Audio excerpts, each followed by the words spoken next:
we are going to move on to our student services and faculty panel. So that's what you guys came here to hear all about from the people that you're going to be meeting on campus. So I'm going to just take a minute here. I want to introduce all the panelists that came to join us today. So if you could just kind of wave when I introduce you, and then we'll go right into the questions. So I'm going to start with student services. So in counseling, representing the counseling department is Tom Palmieri. He is the director of counseling services here. We also have from the Learning Center, Megan Rem, who is our Learning Center director. From student engagement, we have Janet Bixler, who is our theater director. For housing, we have Bree Biller, who is our residence life coordinator. We also have in advising, Caitlin Kopis, who is our director of student advising. We have Adrian Toman joining us to discuss athletics, who is our director of student services. We also have from the Career Center, Kristen Fike, who is the internship coordinator.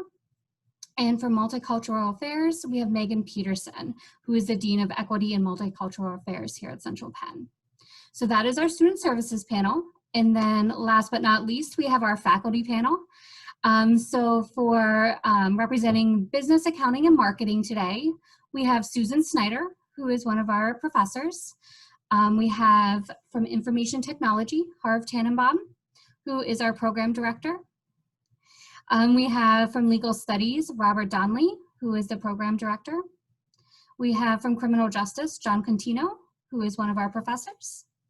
We also have from medical assisting, Lucy Huntsberger, who is one of our professors.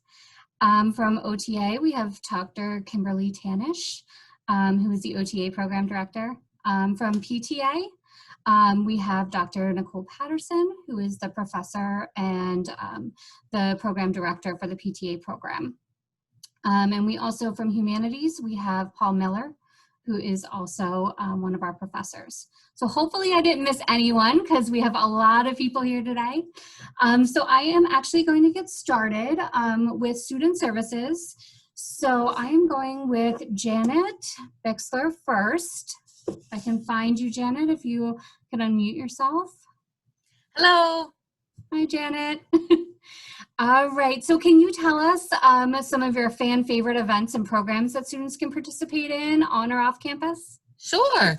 As we have been going virtual and remote and then being on campus, we have some fan favorites. We have created virtual bingo that our Adrian Thoman hosts on a fairly weekly basis, and we get a huge turnout on that when prizes are handed out. We have an organization on campus, a student club called AAB, Activities Advisory Board, and it's student run where they plan different events, and they had a huge successful event, a mini concert on campus this fall. Social distancing and everything was all precautions were taken, and they had a huge turnout with lawn games, and we had live music, and we were grilling food, and we announced our homecoming court. We have a film series that is a faculty, staff, student run event once a quarter that involves a big film that we bring on campus, and it involves a presentation, be it by a faculty member, staff member, or a student who does a presentation in relationship to the film. We have over 20 clubs. Tomorrow we have BSU, our Black Student Union, will be hosting karaoke in our theater. And of course, we're doing it all with social distancing and masks, and limited number of students will be admitted, but we have the whole setup ready to go. We have people responding. We have a lot of fun prepared for that. We have a wide array of clubs as well. We have clubs that focus on majors like the PTA, Physical Therapy Assistant Club. We have clubs focused on service like Colleges Against Cancer. We have clubs focused on doing fun things like the CP Players Drama Club, which I'm wearing our shirt because we are working right now on a children's play to present at the holiday time. And we have a lot of great opportunities for student leadership through our clubs. We, of course, have Student Government Association, SGA, that helps run our colleges from the student side, but we have a lot of our students get involved running the clubs or starting clubs, and they have a great opportunity to become strong leaders as a result. Thank you, Janet. That helped a lot. I'm going to move on to housing. So Bree Biller, you are, hi Bree. Hi. So yes, Right, so we're gonna get started. I know a lot of people always ask us about the super suites and kind of what the layout is and what kind of amenities they might have here. Sure. So the majority of our super suites are set up with 7 bedrooms, so 6 students with an RA. However, they're not always filled to that capacity with COVID, so we are taking precautions necessary to make sure that all of you are kept safe in the places that you're staying. So with 6 bedrooms for students and 1 for the RA, there are 4 bathrooms. The bathrooms contain a toilet and a shower, and then there are 2 vanities that have 2 sinks and then sets of cabinets. So essentially, depending on occupancy levels, students are able to essentially have their own toilet and shower room, but they will have to share the vanity area. But there is enough space to stay 6 feet apart in that area. So as long as we're social distancing, everybody's keeping safe. Along with the amenities in housing, there is a common space. So there will be a couch, an entertainment center, armchair, coffee table, tables and chairs for everybody to gather should you want to pursue that. We also have laundry services on campus, which is located in the first block of super suites, and that is coin operated. So if you do plan to come to Central Penn, please make sure to bring a lot of quarters with you, so that way you can stock up for the rest of the term. Along with amenities for housing, we do have free parking for all students. So unlike most colleges, freshmen normally don't get to bring their cars on campus. However, here at Central Penn, you are able to do that, and the parking pass is free. So that's something that is really exciting for our students as well. Thank you. Just a couple more questions for you, Bree. Housing's an exciting thing for our freshmen. So can you tell us a little bit about like the health clinic and the security on campus right now? Sure. So our security is called Public Safety, the Public Safety Department. We do have public safety officers on campus 24/7, 365. So there is always somebody on campus to be able to assist with incidents or make sure that you're feeling safe. They do have contact numbers that are available on the backs of student IDs once you get into campus. That's the department that you go to get your parking pass, your student IDs. They do lockouts, handle noise complaints, anything like that. With public safety, we also have an anonymous tipping system. So if you don't want to quote unquote snitch on somebody and you want to remain anonymous and that kind of thing, we do have an anonymous number that you can text. So that way, your name is not ever brought up in anything, and public safety goes and they deal with the issue at hand. In regards to the health clinic, we do have a new partnership with UPMC Pinnacle, and they now they do a twice a week walk-in clinic on campus, and that is located within the first block of our super suites. If you can't make the walk-in, which is Mondays and Thursdays 9 to 1, we do have the partnership to do telehealth services with them, and that is, all the other days. So because it's affiliated with UPMC, they do have a patient portal that the student can sign up with as well to be able to access medical records easily. Okay, and one last thing, Bree, is there, a lot of times this is the first time that our students are away from home. So what kind of support services do you guys offer with the residence assistants and residence life? Sure. So with Residence Life, we have RAs, our resident assistants, and we also have a team of senior resident assistants who kind of help guide our new students on the right path, or answer any questions about academics or what it's like being away from home. Everybody experiences homesickness at some point. The RAs did when they first got here, so they will offer as much advice that they can. The role of an RA really is to guide them, assist them in building a sense of community. They provide the important information on campus to be able to build relationships with other offices, as well as making referrals so that they need any kind of help, whether it's counseling services, learning center, equity, multicultural affairs, what have you. So that's generally what they do to ensure that all of the students feel as home as possible, even though it isn't home. We try to make it as homely as we can. And we are always taking suggestions. So if you get here and you see this something, and you have a different idea, or you have friends at other colleges that are doing other things, we are always taking suggestions as well. But we do also have events every term that is run by the RA team to kind of give something either for the season or just a fun thing that they thought of that people might be interested in. So they do something every term, especially for the residents. So for example, for this term, we focused on Halloween. So we had a door decorating contest for all of our residential students. And then we also had a small little social distance gathering with candy goodie bags in ATEC. So it was a lot of fun. Thank you so much, Bree. Yeah, no problem. All right, we're gonna move on to advising with Caitlin. Hi. Hi, Caitlin. How do our students learn how to schedule their classes? Can you talk about that?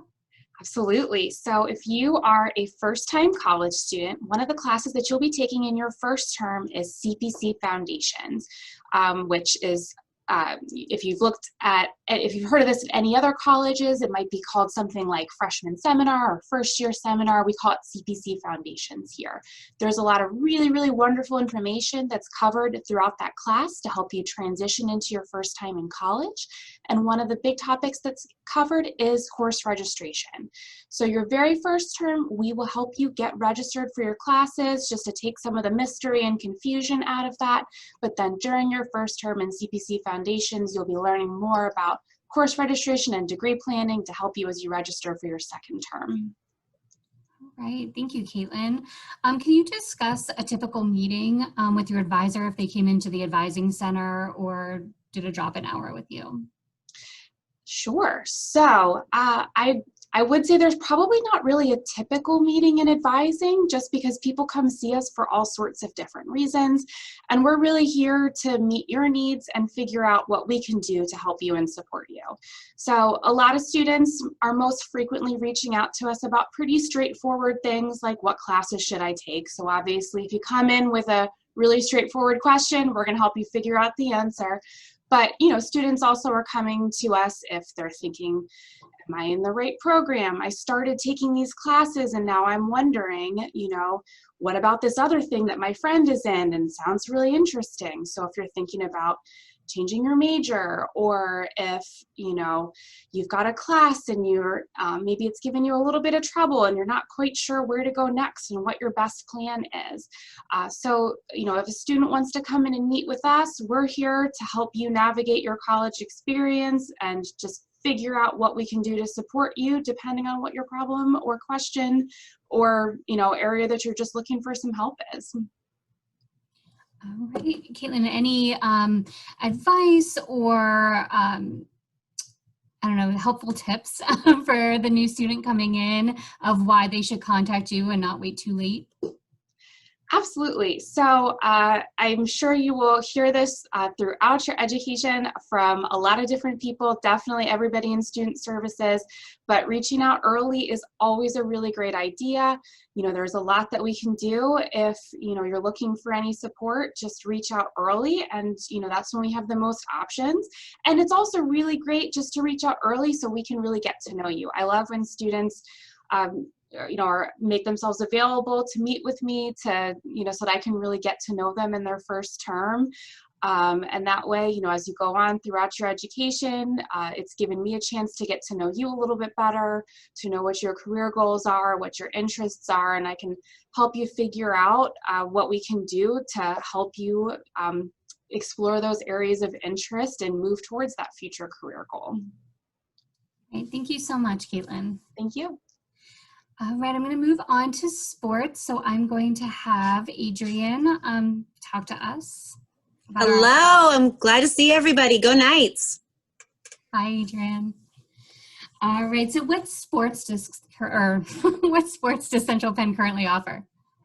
So first of all, I want to say I'm really excited that all of you chose to come and join us today because, you're considering being part of our Central Penn family and being a Central Penn Knight, and we're really proud of our Knight Nation. So we actually have 6 teams here right now. We have men's and women's basketball, men's and women's soccer, women's volleyball, and baseball. So do I have any athletes in this group now? If you do, let me know in the chat, okay? Anybody thinking about playing a sport? What's your sport, Caesar? Oh, we got some baseball. We got some soccer. Marcus, I have to say, I saw something in your lap and your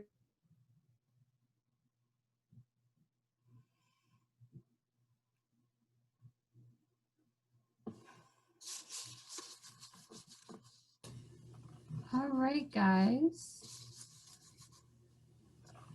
All right, we're gonna give Adrian a minute to reconnect here. Sorry, with this weather, we had a little power outage here a minute ago. Adrian, are you still there?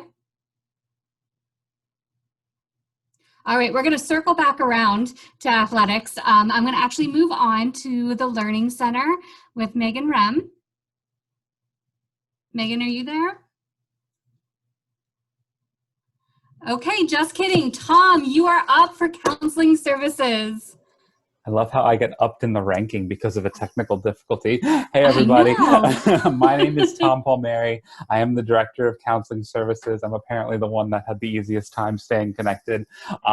So I am a licensed professional counselor in the state of Pennsylvania, as well as a licensed behavior specialist and a nationally certified counselor. I share that with you just because sometimes students coming directly out of high school, there's this kind of misconception that my office might be like the guidance counselor. But as you heard Caitlin talk about, advising really fills that role in terms of helping students decide the academic pieces of their journey here. Where my office comes into play is functioning as kind of a mental health clinic inside of Central Penn colleges. So our services are 100% free of charge to students as long as they're taking at least one class. It doesn't matter if it's physically on campus. It doesn't matter if it's online. It's just about being enrolled. As of right now, we are operating both in person with social distancing practicing on the Summerdale campus, but also I have a telehealth platform that's HIPAA compliant that functions very similar to Zoom. So we're navigating both of those in response to COVID-19. I'll also just kind of throw in, so I'm also currently pursuing my doctorate. So for those of you that are thinking about like starting college during the time of COVID, like it can be done and you will be fine, because if I can do it, literally anybody can do it. All right, Tom, thank you for all of your introduction. How does, what are some reasons why students come to you while they're on campus? Yeah, I mean, other than 2020 in general, we get a lot of reasons that people would seek us out. Sometimes it's like reference, just the adjustment process, especially for those of you that might be transitioning right out of high school, or because I saw some comments in the chat about people transferring colleges. Sometimes that in and of itself can be like an adjustment too.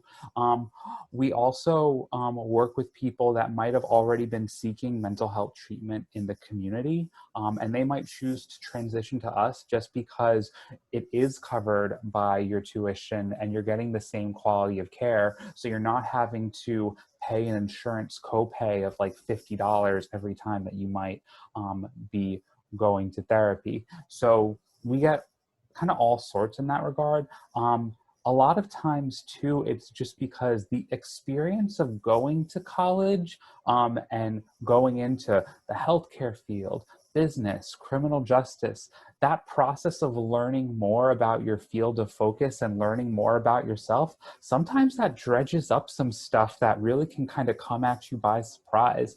And that's where, you know, some of my friends on the student services team were talking about how much we work together, but we also work closely with the faculty, a lot of whom are on here, in terms of making sure that you as a human are getting whatever you need to be as successful as possible. In addition to kind of overseeing counseling services here, I also chair what's called our student alert team. So this is where if a staff member or faculty has like just a concern that like, you know, something might not be okay with somebody, that they have a way to reach out and kind of act as an intermediate of getting the student connecting with one of us that might be able to support them. So we get kind of connected to folk in all sorts of ways. Okay. When is it best for students to come to the center to talk to you? I will say that in the time I've been here, the earlier you reach out to the better. Jaime did a beautiful job of talking about like our accelerated term schedule. And one of the realities of that is if you're reaching out in week 9 or 10, at that point, the ability to make substantial change is kind of diminished a little. Like I can help you put out a fire, but if you're really looking to kind of learn more about yourself or make a change or continue on with the treatment you might have been in before you transitioned into school, reach out early and often. I will pop my email into the chat if anybody has any questions.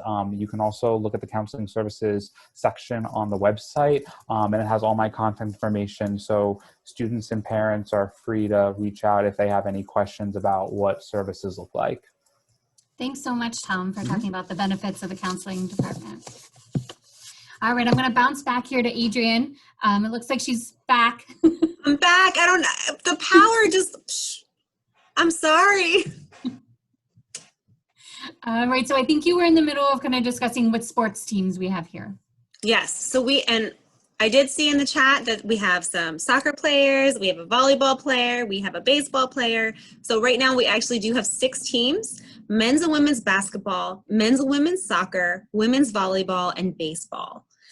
So definitely if any of those sports are your sports, or even if you might be willing to check out a new sport, try something new, we'd love to have you consider being on our teams. Okay. Can you tell us a little bit of how a student would try out for a sport?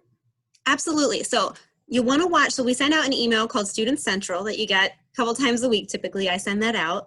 And then there's information on there, as well as in Blackboard and in the Central Penn app that you'll have about upcoming tryouts.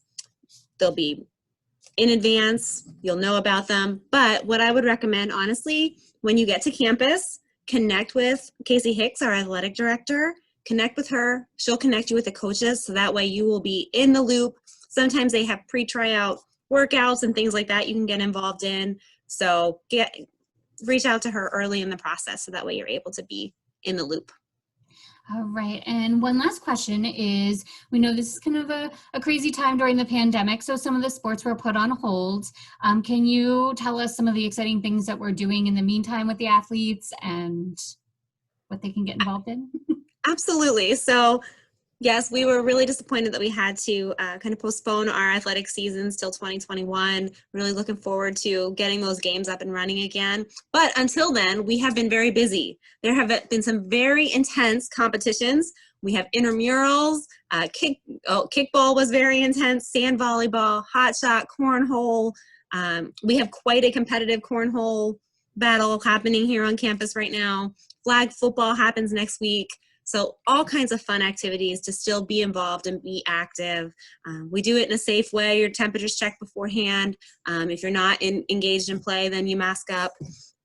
But we still are able to have a really great time and have a lot of fun. Plus, there are prizes, which is always fun. So not only do you have a great time, but you can win some Central Penn swag and some gear along the way too. Great. Thanks so much, Adrian. Thank you. And we'll put Casey's contact information, our athletic director, into the chat as well. So if any of your athletes out there have any questions specifically, we will get those to her as well.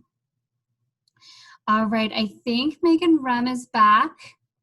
So if you are, we'll get started with you in the Learning Center. Hi, everyone. I am glad that somebody was still online when the power just poofed and that you guys got to keep talking. So I am director of our Learning Center here on campus, and our Learning Center is where we have tutors available to help students.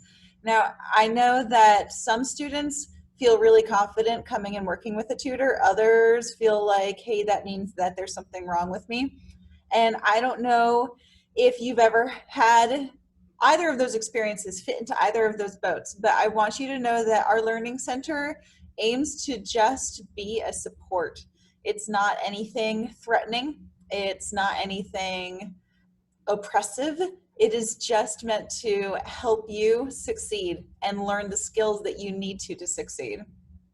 So some of the classes that students struggle with the most are math and the writing classes, and then accounting and our anatomy courses as well. So we have tutors who can help in all of those subject areas or skills like writing. And the students who are in the classes are not generally required to meet. Some professors require them to meet with the tutor, and then we're pretty laid back and just let the student decide how much they want and how much they don't want, and we go by the student's needs. When students come and they get help in writing, I'll give you an example. One student got help today on an essay that was already pretty much written and just said, I'm not sure I'm doing this right. Does any of it look right? And all I had to say was, this looks perfect. I don't think you need any help. And the student said, okay, well then maybe I just didn't feel confident. And the student went away very happy and more confident and with a successful essay. So if you are feeling like, whoa, that's not my thing, or what are they going to make me do? Again, I want you to feel comfortable knowing that it is simply here as a support. Now, if you are taking one of the programs that's going to have really high intense courses, what we may end up doing is linking you up with a professor. For instance, we had a student taking microeconomics, which was one of the advanced business courses, and none of the tutors in the center were very familiar with it. And so we reached out to one of the business professors and arranged a time for the student to meet with that professor. And that's something that we do regularly. We had one anatomy student come in at the beginning of this term and say, hey, I got a C on my first exam and I know I need to be doing better. What do I do? We got that student on the phone with their professor from the Learning Center so that the professor could talk through some of the strategies they would go over in class. And then the student left feeling like, okay, I have a better idea of what's going to happen. I also know my professor is open to working with me. And that student checked in last week saying that things have been going better. So please, please, if you choose to come to Central Penn, use the Learning Center as simply a support. It is just here to help you feel more confident and more successful in your academics. Were there any other questions, Lisa? I just talked. It's okay, you did a great job. We did have a question. Do they have to come in person to you, or do you offer ways to do it online? It's a very good question, especially because of COVID. We offer virtual hours and we offer in-person hours. So the computer screen is my one way of doing it during a couple hours in the afternoon, but then the other hours of the morning and the afternoon, students can come in person. And every evening, we've got online help available as well, especially because some of our students work full-time and they only have evening hours available. So both options are open to students. And when they do meet online, we can do screen sharing, which makes it almost like we're looking at the same thing, because we are looking at the same thing. And we can use a whiteboard. A virtual whiteboard is something that we use in math all the time. And we try to make it as comfortable for students, walk them through the login process as we possibly can. Well, thanks so much, Megan. All right, I'm going to move on to our other Megan, Megan Peterson. Hello. Do you want to tell them a little bit about what you do, Megan? Sure. So I am the Dean of Equity and Multicultural Affairs and the Interim Dean of Student Success. And the Center for Equity and Multicultural Affairs really encompasses 4 different areas of the college. It covers our disability support services, our Title IX office, student rights and responsibilities, and our multicultural programming. So kind of really different, broad, different ways that we can interact and help students, whether it be developing cultural competency at a fun multicultural affairs program, or getting help with accommodations, or not really sure where to go if you've got like a concern and you just need some help figuring out how the best way to resolve it. The Center for Equity and Multicultural Affairs is here to really be a help and support to students. Is there any specific accommodations they should come to you for? Sure. So in disability support services, we work with any students that need any sort of disability related accommodation. So I encourage students to get in touch with my office sooner rather than later so we can make sure that we get that letter of accommodation in place for you.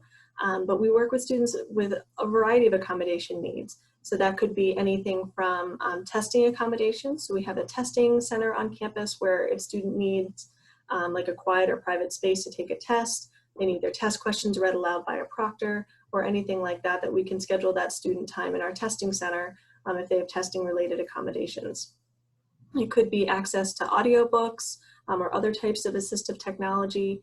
It could be working with Residence Life to make sure that they're in an accessible housing placement, or if it's a student that is using a service animal or has questions about an emotional support animal. Any of those types of things would all funnel through disability support services. Okay, that was going to be my next question about the service animals. We get that a lot, so I wanted to see if you could elaborate on that a little bit. Sure. So there are two different types of animals that folks with disabilities might use. We have service animals, which are typically dogs, or your fun fact for the day, the only other animal other than a dog that can be a service animal is a miniature horse. So fun fact for you today. And students that are using service animals are able to have that animal with them anywhere on campus that they need to use their service animal. We do get a lot of questions about emotional support animals. So emotional support animals are not limited to dogs or miniature horses. They can be kind of really any type of animal, but emotional support animals are really restricted to the residence halls for our residential students and cannot be brought into classrooms or other academic buildings. So those are kind of the differences there, but we do work with students that have a need for either a service animal or a support animal. Right, thank you so much, Megan. Is there anything else that you would like to add about your office? I would just encourage students to definitely use the support services that are available through the Center for Equity and Multicultural Affairs, whether that be utilizing accommodations through disability support services and getting that accommodation letter in place. We can also offer student support through our Title IX office. If a student is maybe expecting a child or has a partner who's expecting a child and just needs some help and support around that, the Title IX office can help students in that area. And student rights responsibilities, again, if students have kind of just questions or concerns that they're not really sure where to go to help get that resolved, we can help students there. And then just taking advantage of the multicultural programming to learn more, expand your cultural competency, and have some fun. All right, thanks so much, Megan. Thank you. All right, we're going to move on to career services. So Kristen. Hi, Lisa. Hi, Kristen. All right, do you want to talk a little bit about career services? Sure. So you had heard Jaime mention a little bit earlier about career services and some of the different resources that we have available. And one thing that he shared is that not only do we want our graduates to get a job after graduation, but we want them to get a job in their field of study. So each year, our career services department publishes a graduate report. 90.6% of Central Penn alumni found employment in their chosen field or were furthering their education, according to our most recent one-year graduate survey, which was just published in July of this year. So nothing reflects the value of a Central Penn College education better than the success of our graduates. Alumni success is our success, and our graduate employment success rate is a direct reflection of the career-focused education that our students receive. All right, can you also tell us a little bit about the internships that we have? Absolutely. So as part of our career services team, I'm an internship coordinator, and I work directly with students from our School of Business and Professional Studies in their internship process, really from beginning to end. So anything that goes into getting an internship, that is what I'm here to help our students with.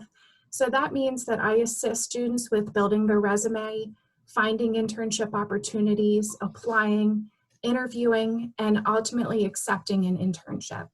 I also host internship-related sessions and events on campus, such as our annual internship fair and employer spotlight sessions. I do want to mention, as I had said, I work with students from our School of Business and Professional Studies. Students from our School of Health Sciences have their own individual internship coordinators as well.